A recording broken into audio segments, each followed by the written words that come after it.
يا مساء الفل على كل الناس الحلوة اللي بتتابعنا. تعالوا بينا النهاردة هنعمل شوية سمك مشوي بجد حلوين جدا في البيت، بدون اي دخان وبدون اي تعب. بالنسبة لي هي اسهل اكلة بعملها بسرعة جدا في البيت. معايا هنا السمك. اول حاجة كده جبته وغسلته كويس تحت الخياشيم، غسلتها كويس، وببدأ ان انا احطه في مية وشوية ملح وشوية خل وشوية ليمون. معايا هنا ردة ناعمة، بس انا بحب الردة الخشنة كمان اكتر في الشوي. بعد كده معايا كمان الصينية بتاعتي. كل اللي انا بعمله بجيب السمك، بكون رش عليه برضو شوية ليمون بعد ما غسلته، واحنا عندنا في الشرقية بنعمل السمك بقشره. تمام. شايفين الخياشيم تحتها نضيف جدا زي ما انتوا شايفين كده، غسلاها وشايلة منها كل الدم اللي فيها. بعد كده برش عليهم ليمون زي ما انتوا شايفين كده، وده بقى مش بشطفه عليها خلاص. وباخد السمك بقلبه بس كده في الردة، وبقوم حطاه في الصينية اللي عندي. هتكوني عاملة ايه بقى؟ هتكوني مولعة الشواية بتاعة البوتاجاز بتاعك. ما تولعيش البوتاجاز من تحت، احنا هنولع الشواية بس، وهنجيب الشبكة وهنقربها جدا جدا من الشواية.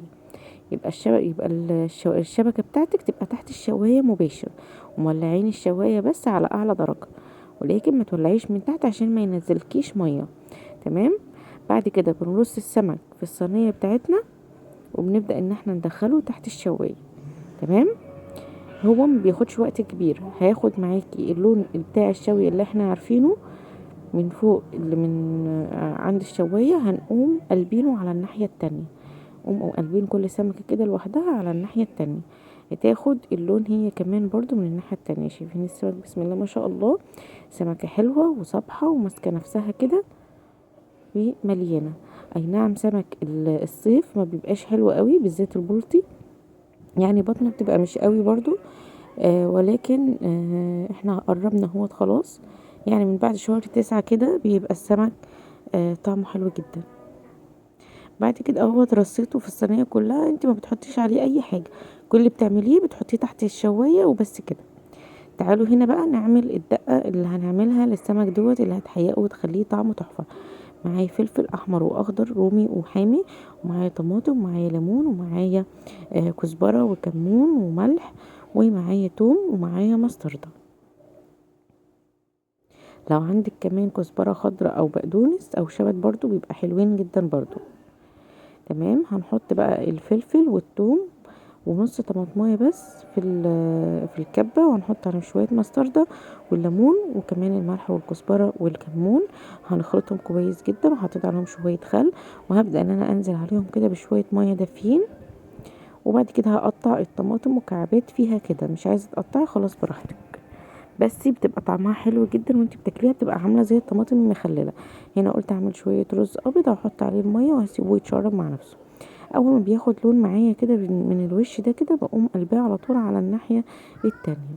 لما بكون عاملاه برد خشنه بياخد لون متساوي من جميع الجهات. يعني يعني مبقاش حته وحته زي كده، بس برضو هو كده برضو مستوي. تمام.